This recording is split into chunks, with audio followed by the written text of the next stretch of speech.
बोलिए सद्गुरुदेव की जय। संशय काल सबिन को खाया। कभी कभी आप देखते हैं लोग कोई गलती करके, मारपीट करके, झगड़ा करके एक बात कहते हैं, गुस्सा आ गया था। आपने भी अपने जीवन में कई बार क्रोध किया होगा। क्रोध करने के बाद आपने हर बार पछताया होगा। अब सवाल ये उठता है, गुस्सा आया, कहां से आया? आया गुस्सा, क्रोध। सीधी बात है कि इंसान के अंदर अगर सबसे बड़े रिप उसके हैं, शत्रु हैं, काम, क्रोध, लोभ, मोह, अहंकार। सीधी बात यह है, ये पांचों दिखते नहीं हैं।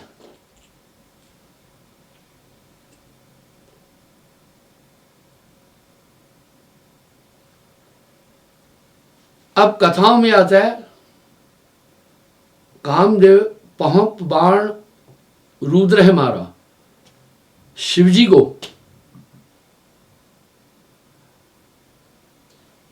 कामदेव ने पहुंप कहते फूल की तरह वो बाण मारा ताकि खबर रुद्र न पा। अब आप विचार करें, इसलिए तो बाद में शिवजी कामदेव को भस्म कर रहे थे तो उनकी पत्नी रति ने प्रार्थना की थी। जैसे किसी इंसान के अंदर ये एक स्थिति है, प्रेतात्माएं समाती है, किसी को भी नहीं दिखी और उसके व्यक्तित्व को दबा देती है। इसी तरह वो अपना व्यक्तित्व भूल जाता है और जो चाहती है प्रेतात्मा उससे वो कराती है। लेकिन देखे हुए बहुत बैठे हुए लोग उस प्रेतात्मा को नहीं देख पाए। मैंने कुछ दिन पहले ब्रिटेन का एक हवाला दिया था। ब्रिटेन आर्मी में मेजर साहब था, उसकी पत्नी अक्सर एक शिकायत करती थी कि एक प्रेतात्मा मेरे साथ नींद में आकर गलत करता है, वो खूंखार है बहुत। उसके पति ने कहा, ये तुम्हारा मन का वहम है शायद, क्योंकि कुछ विद्ध लोग पढ़े लिखे इन चीजों को कम मानते हैं, पर क्या इनका अस्तित्व है? अस्तित्व है। उस स्त्री ने अपने पति को फिर एक दिन कहा, अमावस्या की रात, आज वो रात 12 बजे के बाद मेरे पास आएगा, मुझे कहा है तुम्हें ले जाऊंगा, इसलिए मुझे भय लग रहा है, आज आप कहीं नहीं जाओ। पर एक कहावत है, घायल की गति घायल जाने, क्या जाने वेद विचारा। जिसको पीड़ा है वो पीड़ा को वो खुद समझता है, वो पीड़ा बाकी आदमी नहीं पढ़ पाता है उतनी। अपने पति को रोका, आज कहीं नहीं जाओ, मुझे भय लग रहा है। पति पत्नी का परस्पर प्रेम भी बड़ा गहन था। बंधुओं, पति ने कहा, अच्छा मैं कहीं नहीं जाता हूं, तुम नहीं घबराओ, तुम्हारे पास बैठा रहूंगा, कोई नहीं है। अपने अंदर से तुम ये विचार निकाल लो। स्त्री भयाकुल होकर लेटी हुई थी, पति बिस्तर पर उसके साथ बैठा हुआ था, उसको ढाढ़स और उत्साह दे रहा था, कोई नहीं है। ठीक 12 बजे वो चौकी भयभीत हुई, बोला दरवाजा खुला, वो आ गया है। पति ने कहा, हे प्रिय, दरवाजा तो बंद है। बोला, उसके चेहरे पर एक व्यंग्यात्मक मुस्कान है और बहुत खतरनाक दृष्टि से मुझे देख रहा है, मुझे इससे बचाओ। वो भय से कांपने लगी। पति ढाढ़स देता रहा, हे प्रिय, कुछ नहीं है, ये तुम्हारा मन का वहम है सिर्फ।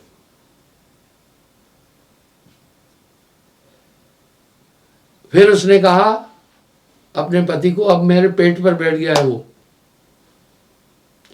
मेरा गला दबा रहा है, मुझे बचाओ। उसने यूं यूं हाथ किया, बोला कोई नहीं है। बोला अभी मुझे श्वास लेने में दिक्कत हो रही है, इसने मेरा गला पकड़ा है, ये मुझे मार देगा। बस अगले ही पल उसके मुंह से उल्टी हुई खून की और उसने शरीर छोड़ दिया। बाद में वो मेजर साहब दुनिया को चिल्ला चिल्ला कर बोला, अरे भाई ये प्रेत आत्माएं हैं, इनका अस्तित्व है। जो जो मेरी पत्नी कह रही थी वो सभी घटनाएं घटित हुई। कहने का ये मतलब है वो दिखा नहीं। अब यहां साहब भी क्या कर रहे हैं, मन को कोई देख ना पाए,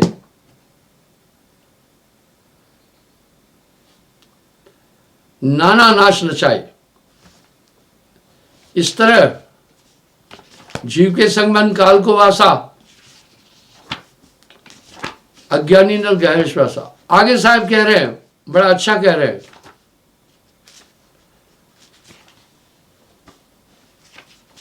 मन को कोई देख ना पाए, नाना नाच नचाए। जो कोई कहे मैं मन को देखा, बाकी रूप न रेखा, पलक पलक में वो दिखलाए जो सपने नहीं देखा। इस तरह वो बैठकर हर एक की खोपड़ी पर खड़ा होकर काम करा रहा है और जो चाहे इंसान से कराता है। अब एक ऐसे तथ्य को इंसान नजरअंदाज कर रहा है, आप विचार तो करें। यानी पता भी चलता है, बड़े बड़े तपी साधक जोगी इसको नहीं समझ पाए, पर हैं। इसका साहब ने बड़ा सुंदर निरूपण किया है। कह रहे मन को कोई देख न पाए, नाना नाश नचाए। जो कोई कहे मैं मन को देखा, इसकी रूप न रेखा, पलक पलक में वो दिखलाए जो सपने नहीं देखा। संतो मन का करो विवेका। तो बंधुओं, ये दिख नहीं रहा है, अंदर बैठा हुआ पूरा पूरा काम कर रहा है। स्त्री बहुत बोलती रही अपने पति को, पति ने भी भरोसा नहीं किया और वो प्रेत आत्मा आकर के उसको अपने साथ ले गई। मैंने एक बात बोली है, मैंने अपने जीवन में अनेकों बार प्रेत आत्माएं देखी है। जब मैं ये कहूंगा तो दुनिया कहेगी झूठ बोल रहे हैं।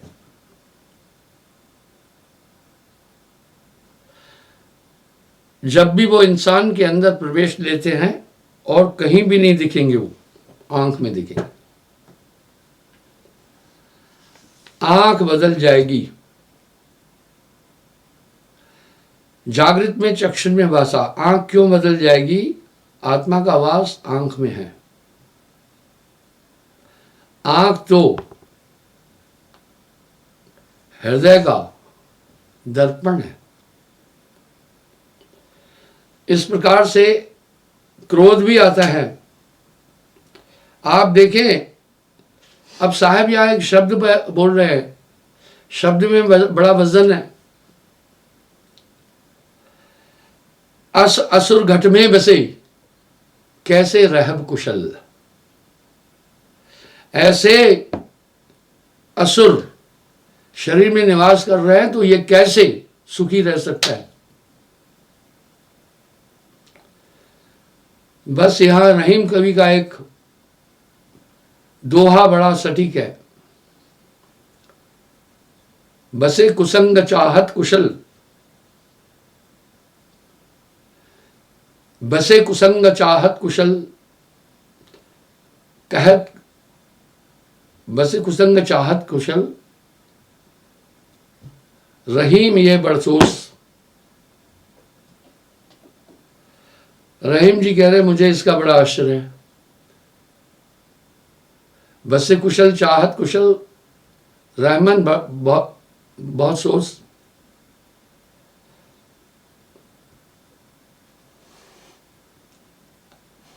यानी ऐसे खराब तत्वों के रहते हुए, विधिवंश ताकतों के रहते हुए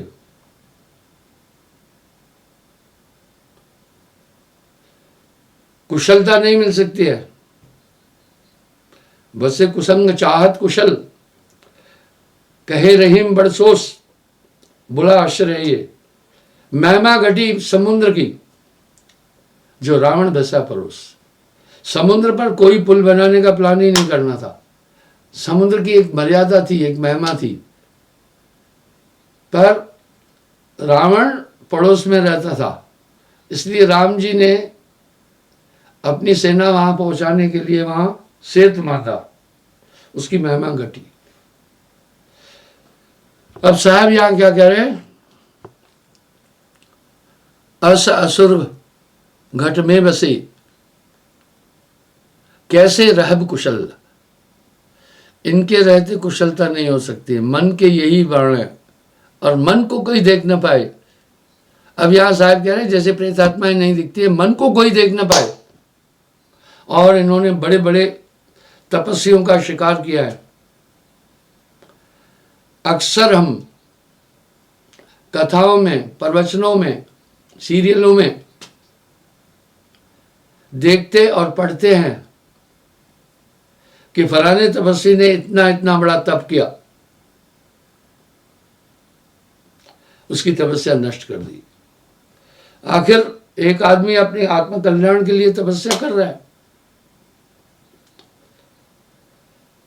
ऐसी असुरी ताकत जो उसकी तपस्या भंग करने आई, उस पर किसी का ध्यान नहीं है। और इन्होंने बड़े बड़े विशाल विध्वंस किए हैं। क्रोध भी कम नहीं है। क्रोध पर काफी मैं व्याख्या दे चुका हूं, काम पर भी दे चुका हूं। काम प्रबल अति भयंकर महादारुण काल हो, गण गंधर्व यक्ष किन्नर सभय कीन बिहाल। वाह! गण साधारण आदमी, गंधर्व बड़े बड़े कलाकार आर्टिस्ट, ऋषि मुनि और देवता आदि सभय कीन बेहाल, सबको बेहाल किया। साहेब धर्मदास को क्या कह रहे हैं? अस असुर घट में बसे, अंदर रह रहे। मेरे पास एक आदमी आया, मुझे कहने लगा मेरी पत्नी के अंदर प्रेत आत्मा है, भूत है। मैंने उसको कहा भूत तो तुम्हारे अंदर भी है। वो मुझे बड़ी संशय की नजर से देखने लगा। उसके दृष्टिभाव से मुझे ऐसा लगा, वो सोच रहा ये महाराज बड़ा गप्पी है। मुझे उसने कहा महाराज मेरे अंदर कोई भूत नहीं है।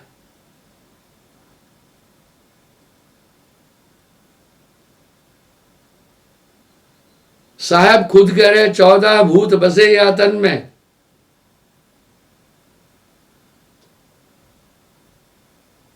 ये 14 यम के दूत इस मनुष्य के शरीर में रहते हैं। इनको कोई छीन न पाए। छीनना कहते पहचान में नहीं आ रहे। ये समय समय पर निकलकर इंसान को हमला कब बोलते हैं, वैसे तो हमेशा साथ है। ये पूरी मन की सेना है। इन सबका संरक्षक और संचालक मन है।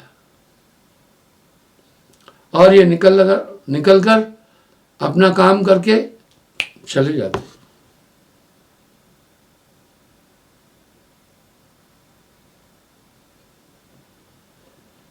ये निकलकर अपना काम करके चले जाते हैं। तो साहब कह रहे असासुर गढ़ में बसे, बड़े विभत्स हैं, काम से अधिक क्रोध प्रचंडा। आप विचार तो करके देखें, जब वो आता है इंसान में प्रवेश लेता है, वो बदल जाता है। मुंह से झाग, आंखों से आग, तन से ताप, बस मारो मार, यानी वो भूल जाता है उस समय। आ गया ना, इंसान के अंदर प्रवेश कर दिया। यहां साहब कह रहे हैं, कहत कबीर, सुनो भाई साधो, जगत बनाए मन से। तो कह रहे गढ़ साधारण आदमी, गंधर्व बड़े बड़े आर्टिस्ट, ऋषि, श्रृंगी ऋषि जैसे घोर तपस्वी, पराशर जैसे महान तपस्वी, गौतम ऋषि जैसे वीतरांग साधकों को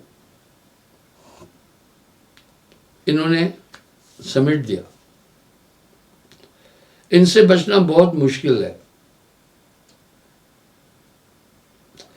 निरंजन गोष्ठी में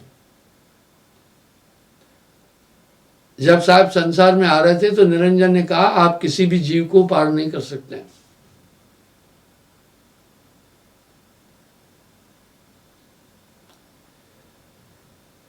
सभी मेरे बंधन में है। वाह। तो साहब क्या कह रहे हैं, बहुबंधन ते बांधिया,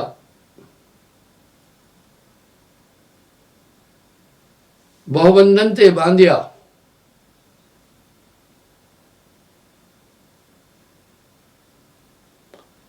एक बेचारा जीव।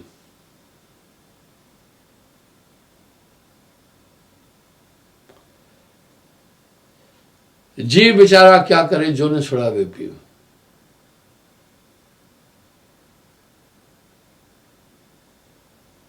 ये आत्मा बहुत से बंधनों से बंधी हुई है।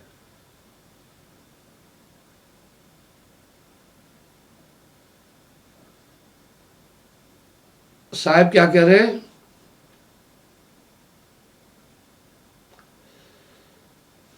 जीव बेचारा क्या करे, जो ने छुड़ावे पियो। बहुत से बंधनों से बंधी है ये आत्मा, वो यही है। जब ये सवार होते हैं इंसान के खोपड़ी पर, तब कुछ भी नहीं समझ में आता है।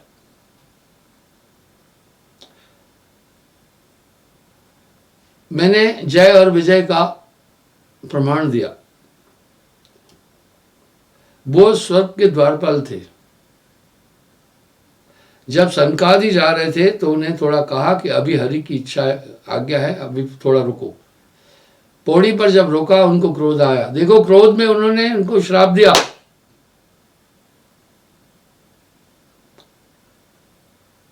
जाओ तुम राक्षस हो जाओ। तो वो रावण, शिशुपाल और हरणाकुश के रूप में पैदा हुई। शास्त्र में लिखा है। यानी शुद्ध बुद्ध सब खो जाता है इंसान। इसी तरह जब काम सवार होता है, इंसान सब कुछ भूल जाता है। आप विचार करें,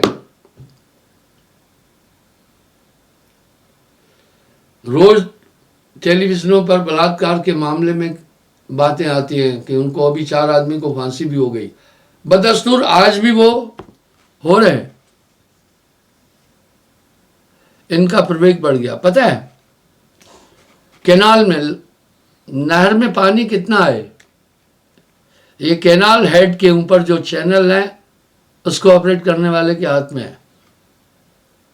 इसी प्रकार कितना किस युग में काम, क्रोध कितना, लोभ कितना, मोह कितना। आज आप देखिए इंसान कितना बदल गया, कितना छल, कितनी कपट, ये उसके हाथ में है। यहां तभी तो साहब एक शब्द बड़ा प्यारा बोले, यकलोक व यकवेद दो दरिया के किनारे, सयाद के काबू में है सब जीव बेचारे।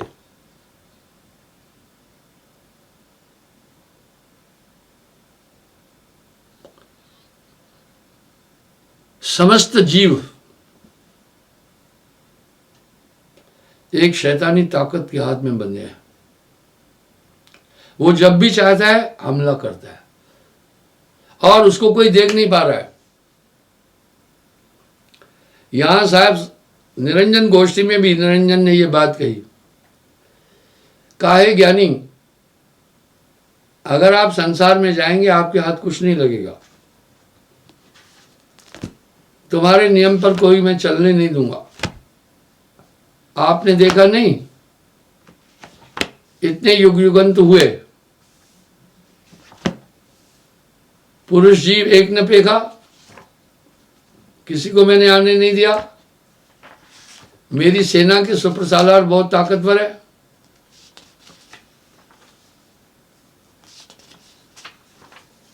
वो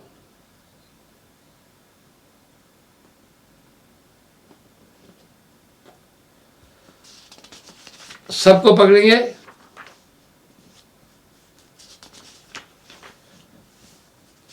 बड़ा उसमें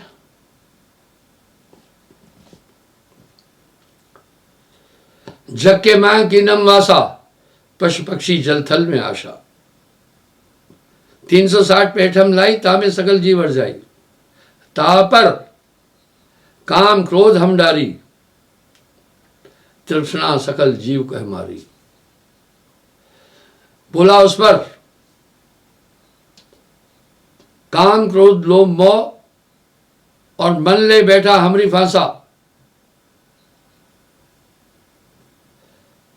आपने देखा क्या एक भी जीव उधर नहीं गया। और वास्तव में आदमी आत्मा तो निर्मल है,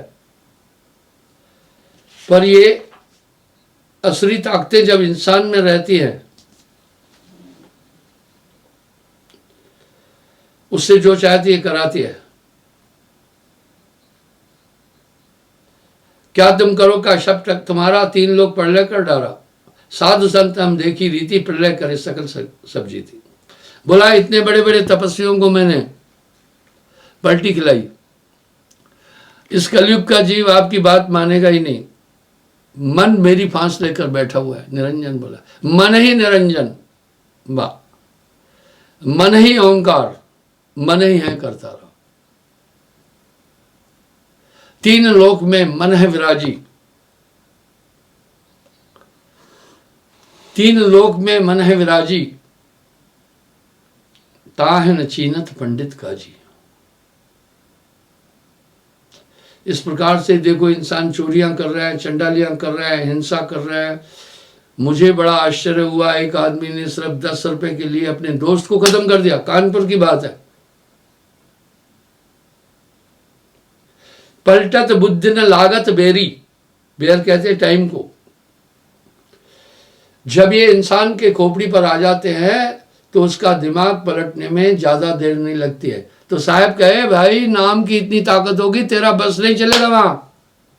वाह। अब आप खुद देखें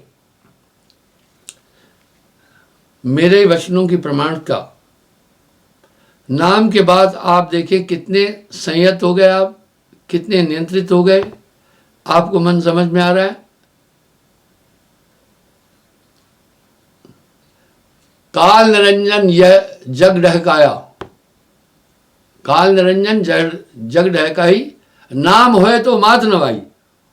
कितनी प्यारी बात बोल रहे हैं साहब। ढहकाने का मतलब निगल जाता है, पर कह रहे नाम होए तो मात नवाई। बहुत अच्छा एक प्रमाण आपके सामने है। आप देखें हर एक इंसान के अंदर ये असुर रह रहे हैं। काम क्रोध लोभ मोह अहंकार ईर्ष्या राग द्वेष निंदा चुगली आदि, ये दुर्गुण रहते हैं, हर इंसान में रहते हैं। आप में अभी भी होंगे। अब नियंत्रण में आ गए कि नहीं आ गए, आप देख सकते हैं। नामदान से पहले आप कैसे थे, नामदान के बाद अब आप कैसे हैं। साहब क्या कह रहे हैं, निरंजन साहब से कह रहे 5 25 3 गुण आई, यह ले सकल शरीर बनाई। बोला 25 प्रकृतियां, 5 गुण और मन बुद्धि चित्त अहंकार, ये सब मेरे नियंत्रण में है। तापे पाप पुण्य हम वासा, मन बैठा ले हमरी फांसा। बोला मन एक फांस लेकर बैठा है हमारी, जहां तहां जग सबे भरमावे, ज्ञान संत कुछ रह न पाए। विश्वामित्र राजपाट समस्त त्याग करके संन्यास लिया और मेनका में उलझ गया। ग्रह छोड़ भय सन्यासी, तेऊ न पावत पारा। यानी जो भी मनुष्य कितना भी जतन करे, इनसे नहीं बच सकता। ये बहुत खतरनाक दुश्मन अंदर है। पर साहब कह रहे हैं बची हो एक उपाय, सार नाम को उपाय किया। बस संतों ने इस आइडियोलॉजी पर बहुत वजन दिया। जब ये नाम आएगा, जहां नाम तय काम नहीं, जहां काम नहीं नाम। कहे कबीर कैसे रहे रवि रजनी इकठाम। तो कह रहा जहां तहां सब जग भरमाऊं, ज्ञान संत कुछ रह न पावे। जब ये चीजें आकर प्रकट हो जाती है तो आदमी की मत ही बदल जाती है, बिल्कुल ये आच्छादन कर देते हैं। एक नाम की कहते का आशा, बोला तुम्हारा एक नाम क्या करेगा? हमरे हैं 84 फांसा, हमारी तो 84 फांस है। अब साहब क्या करें? बोले ज्ञानी शब्द विचारी, छूटे 84 की धारी। छूटे 5 25 गुण तीनों, ऐसो नाम पुरुष में तीनों। अब आप चेक देख सकते हैं, अंतःकरण बहुत निर्मल हुआ। निर्मल जल के अंदर तह पर रखी हुई सब चीजें दिखती है। इसलिए दिल का हुजरा जब साफ हो जाता है तो अपने अंदर के बैठे हुए दुश्मन सब दिखते हैं। मैंने जब एक आदमी नामदान लेते, मैं 5000 लोगों को रोज नाम देता था, महीने में नाम देता था, पूरा भारत घूमता था। जब मैं ये 7 नियम बताए, मुझे एक आदमी ने कहा महाराज, मैंने फिर हामी भराई, पालन करोगे ना? सबने कहा हाँ। एक आदमी ने मुझे बोला महाराज बात सुनो, अगर हम इनका पालन कर सकते होते तो शायद आपके पास आने की जरूरत नहीं थी हमें। इनका पालन करने वाला तो देवता रूप हो जाता है। यही तो हमला है ना हम पर। आप कह रहे हैं, हामी भरा रहे हैं। मैंने कहा चिंता मत करो, इन पर चलने के लिए एक अंदर से ताकत मिल जाएगी। इन पर चलने के लिए एक ताकत मिल जाएगी। वैसे ही है गुरु शिष्य और ईश्वर, मिल कीना भक्ति विवेक, तीनों त्रिधारा बनी आगे गंगा एक। माँ बच्चे को चलना सिखाती है, बोलना भी, वाह कर देती है। बचपन में हमने देखा एक गाड़ा होता था 3 पहिए का, 2 पीछे 1 आगे, उसको पकड़कर बच्चा चलाता था। कभी कभी माँ बच्चे की दोनों उंगली पकड़ती है और धीरे धीरे कहती है चलो चलो चलो, बच्चा खुश होता है। हाँ, बिना उंगली के नहीं चल सकता था वो, बिना सहारे के खड़ा भी नहीं हो सकता था वो। लेकिन सिर्फ उंगली काम नहीं किया, उसमें बच्चे का भी सहयोग था। बस गुरु शिष्य और ईश्वर, मिल कीना भक्ति विवेक, तीनों त्रिधारा बनी आगे गंगा एक। कबीरा आगे गंगा एक। सहयोग आपका भी चाहिए। तो साहब आगे क्या कह रहे हैं पता है? छूटे 5 25 गुण तीनी। जब ये नाम की ताकत आ जाएगी तो ये तेरे बंधन से छूटेगा। आप अभी देख सकते हैं अपने में और दुनिया के लोगों में, आप एक जमीन आसमान का अंतर पा रहे होंगे, एक बहुत बड़ा अंतर अनुभव कर रहे होंगे। उसको छोड़िए औरों को, अगर अपने अतीत की तरफ आप झांकेंगे तो जो आपका नामदान से पहले वाला स्वरूप था, ये था, इसमें रात दिन का अंतर मिलेगा। तो साहब कह रहे हैं छूटे 5-25 गुण तीन ही। जब ये तीनों गुण आते हैं बुद्धि भी वैसी हो जाती है। जब रजगुण आ जाएगा आदमी रजोवृत्ति में आएगा, तम गुण आ जाएगा बेवकूफ बन जाएगा उस समय, सतोगुण आएगा तो थोड़ा सा ठीक हो जाएगा। ये सब बारी बारी आते रहते हैं इंसान के अंदर, पता ही नहीं चलता है। मन के संकल्प भी उठते रहते हैं। बस ये काया है समृद्ध केरी, काया की गत काहो ने हेरी। अच्छा, इस काया की गत कोई नहीं समझ रहा है। क्यों नहीं समझ रहा है? शिव गोरख से पचपच हारे, इस काया का भेद न पाए। क्यों नहीं समझ पा रहा है? अंदर के ये शत्रु अपना पूरा पूरा काम कर रहे हैं। अंदर के ये शत्रु अपना पूरा पूरा काम कर रहे हैं, दिखते नहीं है। तो कहा ऐसा नाम पुरुष में दीनू, मेरे पास ऐसी ताकत है कि तुम्हारे ये सभी का जोड़ नहीं चलने दूंगा। अब साहब की के शब्दों की प्रासंगिकता अपने दिल से देखिए। नाम की प्राप्ति के बाद आप में अमूल चूक परिवर्तन है, बहुत बड़ा परिवर्तन है। बस यूं कहेंगे काग पलट हंसा कर देना। अब निरंजन क्या बोले? हे ज्ञानी क्या करो बड़ाई, हम ते ना छूट जीव जाइए। बोला हम जीव को छोड़ेंगे नहीं। आप देखो, जब भी चाहे मौत आ जाती है, इंसान चाहता नहीं मरना। लग रहा है ना एक अज्ञात ऐसी शातिर ताकत हम सब जीवों को बांधे हुए। इतने युग भय क्या तुम देखा, ज्ञानी हंस एक न पेखा। एक को भी सतलोक नहीं आने दिया साहब, वो निरंजन कह रहे हैं। कह रहे क्या तुम करो, क्या शब्द तुम्हारा, 3 लोक पढ़ ले तर डारा। 3 लोक में मेरी हुकूमत है। साधु संत हम देखी रीति, पढ़ ले परे सकल जग जीती। बोला बड़े बड़े तपस्वियों को ढहकाया है, कर्म रेख बांधे सब साधा, सुर नर मुनि सकलो जग मांदा। अगर आप थोड़ा सा गंभीरता से चिंतन करेंगे तो ये दुनिया आपको बहुत अटपटी लगेगी, एक निरंजन का खेल लगेगा। अब यहां साहब क्या कह रहे हैं? वो कह रहे हैं सबको नचाया। ज्ञानी कहे काल अन्यायी, नाम बिना तू खाए चबाई। बोला नाम के बिना तू इनको खा गया। मैंने एक दिन पहले भी एक बात बोली थी, तमोड़ियां, इन्हें ततैया भी कहते हैं।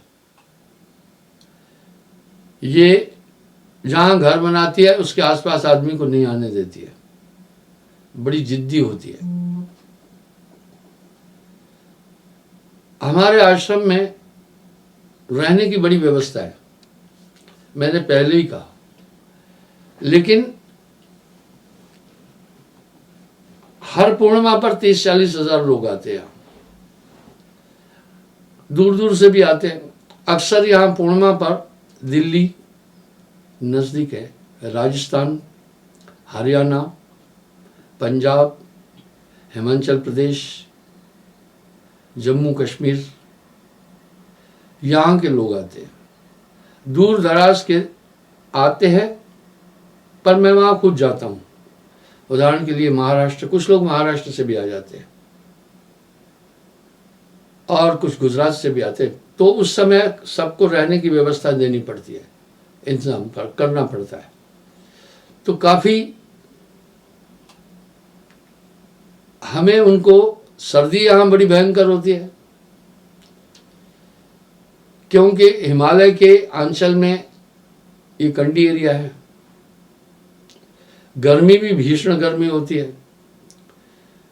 मैंने जनरेटर 75 केवी के लगा रखे हैं। 75 केवी का जनरेटर एक गांव को बिजली देता है, तभी भी बिजली की खपत पूरी नहीं होती। तो बाकी टाइम पर जब लोग चले जाते हैं तो ये पूरा स्थान खाली रहते हैं। इतना बड़ा विशाल आश्रम है जिसमें 1 लाख लोग रह सकते हैं। उनके भोजन का, रहने का, स्नान पानी का और सभी चीज़ों का, शौचालय का पूरा इंतजाम है। तो फिर क्या होता है, ये तमोड़ी वगैरह ततैया आकर यहाँ घर बनाती है, अंदर काफी परेशान करती थी। मुझे एक आदमी ने कहा, गुरुजी अजवान का सिर्फ धुआं करो।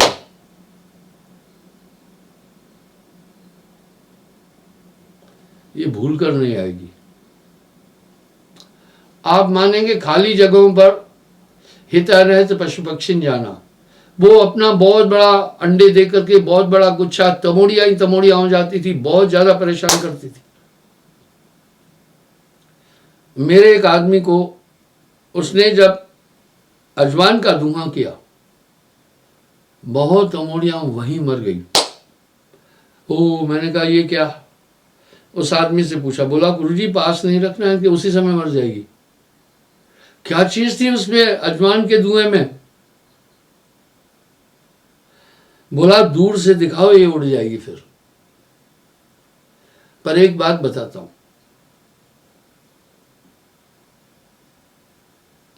मैं बचपन की बात बताता हूं, कुछ अनुभव जिंदगी भर साथ देते हैं। गांव में घर था, लोग कहते हैं धुआं करने से मधुमक्खी भग जाती है। बिल्कुल ठीक। कुछ बच्चों के साथ एक छज्जा लगा था मधुमक्खी का। बच्चे तो अबूधी होते हैं।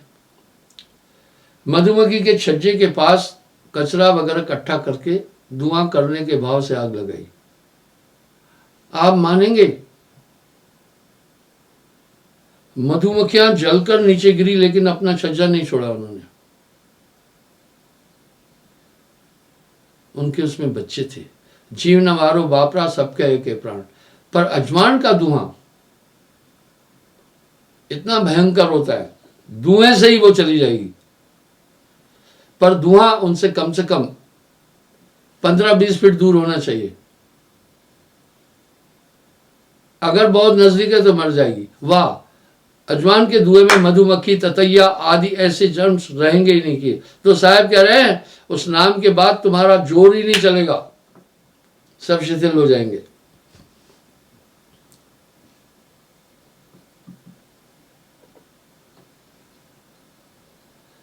अब तुम कैसे खइयो बंटवारा, पुरुष शब्द दीनो टकसारा। बोला मेरे पास नाम है, गुप्त वस्त्र प्रभु मोह को दीना, नाम विदेश शब्द को चीना। 5-25 और गुण तीनों, इनते मोर हंस ले छीनो। यानी वो शरीर में रहते हुए भी बाकी से अलग रहेगा। वाह क्या बात है। 5 जने की मेटो आशा, पुरुष शब्द भयो विश्वास।